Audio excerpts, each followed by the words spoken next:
Welcome to stay with Rio. তো Rio ঠাম্মির সঙ্গে দেখো হেঁটে হেঁটে টোটোতে উঠতে যাচ্ছে। রিও কোথায় যাচ্ছে একটু পরে তোমরা জানতেই পারবে। দেখো টোটোতে উঠে গেছে। তো টোটোতে ছিল রিওর ঠাম্মি আর আমি। প্রচণ্ড রোদ, তাই রিও টুপি সানগ্লাস সব কিছু পড়ে গেছে। নর্মালি রিওকে এই রোদের মধ্যে বের করা হয় না, কিন্তু আজকে রিও মামার বাড়িতে সবসময় থাকে, আজকে মামার বাড়িতে নিয়ে যাওয়া হয়নি বলে ওকে আজকে আমাদের সঙ্গে নিয়ে যেতে হলো। একটু অসুবিধা ছিল, তাই মামা বাড়িতে দিয়ে আসতে পারেনি। যেহেতু মামা বাড়িটা কাছাকাছি, তাই সবসময় কোথাও গেলে যেখানে নিয়ে যাওয়ার মতন না, মামা বাড়িতেই রেখে যায় রিওকে। তো এই দেখো চলে এসছে রিও ব্যাংকে। গেটটা খুলে রিও ভিতরে ঢুকছে। অ্যাকচুয়ালি রিও এই ফার্স্ট টাইম ব্যাংকে আসলো। ওকে তো নর্মালি এরকমভাবে এইসব জায়গায় নিয়ে যাওয়া হয় না, কাজের জায়গায়। তো রিও এসছে ব্যাংকে, তো এরকম ফার্স্ট টাইম এই ভিউজগুলো দেখছে। অ্যাকচুয়ালি এই যে সমস্ত রকমের এক একটা কাউন্টার, সমস্ত টেবিল, আলাদা আলাদা ল্যাপটপ, এইগুলো ওর কাছে সমস্তটাই প্রথম। তো দেখে ও বারবার করে ল্যাপটপ, কম্পিউটার, কিবোর্ড, মাউস এগুলো বারবার করে ধরার চেষ্টা করছে। ও অনেকক্ষণ ধরে আমাকে বলছে, মা মাউসটা নেওয়ার চেষ্টা করছে। ও বাড়িতে যেরকমটা করে আর কি, তো ওখানে গিয়েও সেরকম। ও তো আর বুঝতে পারছে না ওটা ব্যাংকে এসছে। আমি বলছি, বাবা দেখো, ও বারবার করে নেওয়ার চেষ্টা করছে, আমাকে বারবার চাইছে আমার কাছে। আমি বলছি, বাবা ওগুলো নিতে নেই, ওগুলো ওদের কাজের জিনিস। কিন্তু ও কি করে বুঝবে বলো? ওর তো দোষ নেই, ও তো জানে না ওটা ওদের কাজের জিনিস। ওর ভালো লাগছে না। এদিকে আমরা ওয়েট করছি, প্রত্যেকটা কাউন্টারই একদম প্রচণ্ড বিজি। আমাদের এখানকার ব্রাঞ্চটা সবসময় যদিও বিজি থাকে। তো যাই হোক, কিছুক্ষণ পর রিওকে ভোলানো হলো।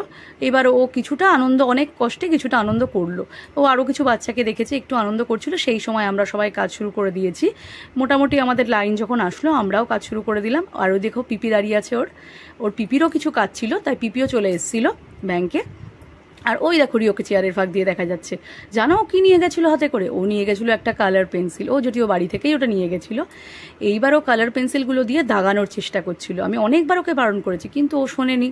ও বাড়িতে যেরকম করে ওখানেও দেখো চেয়ারের পিছনগুলোকেও কীভাবে দাগিয়েছে। আমি কাজের ফাঁকে বারবার করে বলছি, কিন্তু যাই হোক, আমিও কাজে বিজি ছিলাম, প্রত্যেকেই কাজে আমরা বিজি ছিলাম, যার জন্য রিও এইগুলো করে ফেলেছে। আমি বাড়িতেও যেরকম বারণ করি ওখানেও বারণ করছিলাম, কিন্তু কি করব বলো? রিও তো বুঝতে পারছে না যে ওটা ব্যাংক। ও তো ওর মতন ওখানে দাগিয়েই যাচ্ছে। তো ওটা যে বাড়িতে এগুলো করেই ও খুব মজা পায়।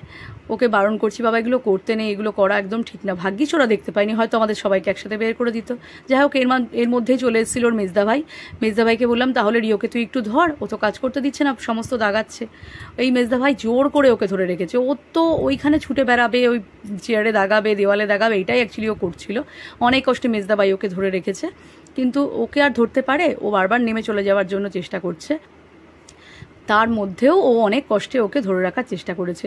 যাই হোক, নিয়ে ওকে ভুলিয়ে ভালিয়ে রিওকে কিছুক্ষণ রেখেছে। আমরা ওদিকে আমাদের কাজগুলো কমপ্লিট করছিলাম।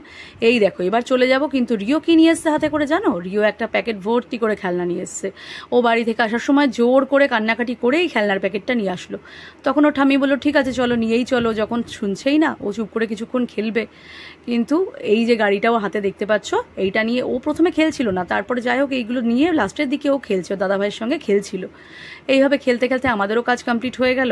এবার আমরাও বাড়ির দিকে যাচ্ছি। এই দেখো পিপির হাত ধরে সিঁড়ি দিয়ে নামছে। পিপি আসার সময় যদিও আজকে কিছু আনতে পারেনি, সবসময় পিপি কিছু না কিছু চিপস চকলেট কিছু না নিয়ে আসে। আজকে আনতে পারেনি বলে বললো চল নিচের থেকে কিনে দেবো। এই যে দেখো নিচের দোকানে চলে এসছে, পিপি কিনছে ওর জন্য। আর ওদিকে রিওর ঘুম পেয়ে গেছে। এই টাইমে রিও খেয়ে ঘুমিয়ে পড়ে, আজকে লেট হয়ে গেছে, তাই জন্য ওর ঘুমটাও পেয়ে গেছে। ওদিকে ঠাম্মি টোটো রাখতে গেছে, রাস্তার সামনেই যদিও ব্যাংকটা। ওদিকে এবার আমরা টোটোয় উঠবো, টোটোয় উঠে এবার বাড়ি চলে আসবো। টাটা।